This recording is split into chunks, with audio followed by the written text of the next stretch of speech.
بسم اللہ الرحمن الرحیم۔ معزز ناظرین، بحیثیت مسلمان ہمارا ایمان توحید پر ہے۔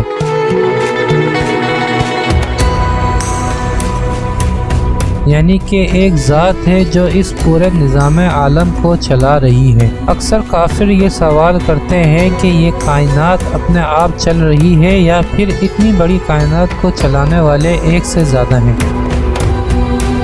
ان سے پوچھیں کہ ان کے ہاتھ پر ایک چھوٹی سی گھڑی بندھی ہے، شاید تم نے کبھی دیکھا ہو، اس میں سینکڑوں چھوٹے چھوٹے پرزے ہوتے ہیں۔ یہ سب پرزے ایک خاص طرح سے گھڑی میں لگے ہوتے ہیں۔ یہ سب ایک دوسرے کے ساتھ مل کر کام کرتے ہیں۔ اگر ان میں سے ایک پرزہ بھی خراب ہو جائے یا بال برابر اپنی جگہ سے ہٹ جائے تو یہ گھڑی بند ہو جاتی ہے۔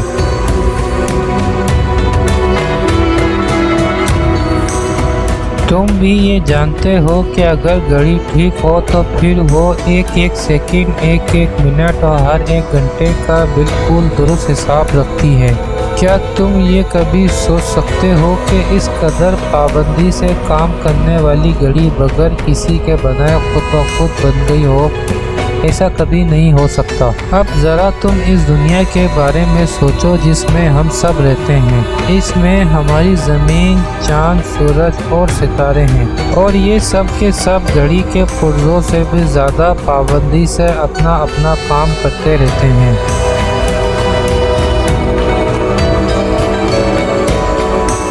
تمہاری گھڑی تو کبھی خراب ہو کر بند بھی ہو سکتی ہے یا پھر سست یا تیز چلنے لگتی ہے، مگر کیا تم نے کبھی دیکھا، سنا یا کہیں پڑھا ہے کہ سورج کسی دن وقت سے پہلے یا وقت کے بعد نکل آیا ہو؟ ایسا کبھی نہیں ہوا، مگر کیا تم نے کبھی غور کیا کہ ایسا کیوں؟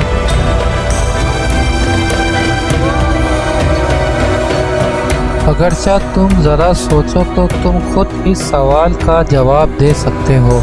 اس سوال کا جواب یہ ہے کہ یہ دنیا بہت بڑی طاقت اور قدرت والے نے بنائی ہے، اور اس طرح بنائی ہے کہ یہاں کی کوئی چیز اس کی قدرت اور طاقت سے نہ باہر ہے نہ جا سکتی ہے۔ یہاں کی ہر چھوٹی بڑی چیز اس قدرت اور طاقت والے کے حکم پر چلتی ہے۔ اتنی بڑی قدرت اور طاقت کا مالک اس ساری دنیا اور اس میں پائے جانے والی ہر چیز کا پیدا کرنے والا اللہ تعالیٰ ہے۔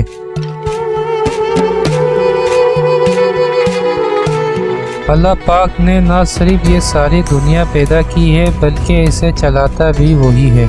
ایک بات پر غور کریں، تم نے سمجھ لیا کہ ساری دنیا کو چلانے کے لیے طاقت اور قدرت کی ضرورت ہے۔ طاقت اور قدرت کو اپنی مرضی سے استعمال کرنے کو اختیار کہتے ہیں۔ یہ بات ذرا سا غور کر کے تمہاری سمجھ میں آ سکتی ہے کہ کوئی چھوٹا یا بڑا کام اس وقت تک ٹھیک نہیں چل سکتا جب تک اس کے بارے میں تمام فیصلے کرنے کا پورا اختیار کسی ایک کے پاس نہ ہو۔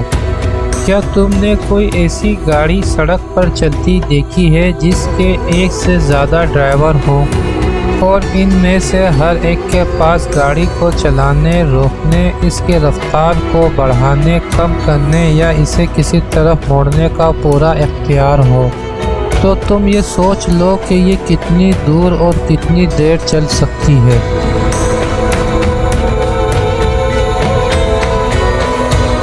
ان مثالوں سے آسانی کے ساتھ یہ بات سمجھ میں آ جاتی ہے کہ اتنی بڑی کائنات کو بالکل ٹھیک صرف ایک ہی اختیار والا چلا سکتا ہے، اور حقیقت بھی یہی ہے۔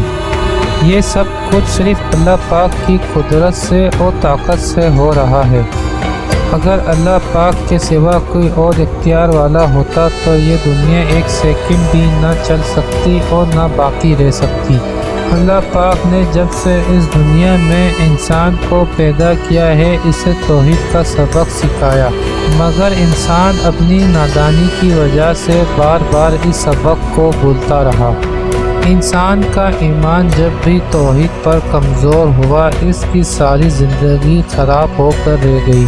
اس سبق کو بھول جانے والی بعض قوموں کے حالات تم پڑھو تو تمہیں معلوم ہوگا کہ لوگ اپنے اخلاق اور اپنے عمل میں جانوروں سے بھی بدتر ہو گئے تھے۔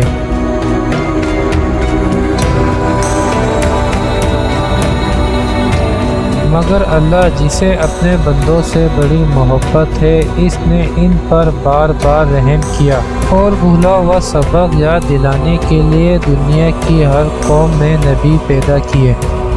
جن لوگوں نے نبیوں کی بات مانی اور توحید کا اقرار کرنے کے ساتھ ان نبیوں پر ایمان لائے اور ان کے بتائے ہوئے طریقوں کے مطابق زندگی گزارنے کا عہد کر لیا، وہ مسلم اور مومن کہلائے۔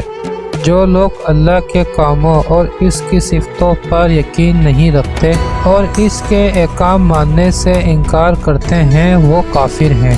جو اس جیسا کسی اور کو سمجھے یا خیال کرے کہ کائنات کے انتظام میں اللہ کے علاوہ کوئی اور بھی اختیار رکھتا ہے، وہ مشرک ہے۔ اللہ تعالیٰ نے نبوت کا سلسلہ حضرت محمد صلی اللہ علیہ وسلم پر پورا کر دیا۔ اس کا مطلب یہ ہے کہ اللہ کے بارے میں اور اس کی توحید کے بارے میں جتنی ضروری باتیں تھیں سب کی سب اس کتاب میں موجود ہیں جو ہمارے آخری رسول حضرت محمد صلی اللہ علیہ وسلم پر نازل ہوئی۔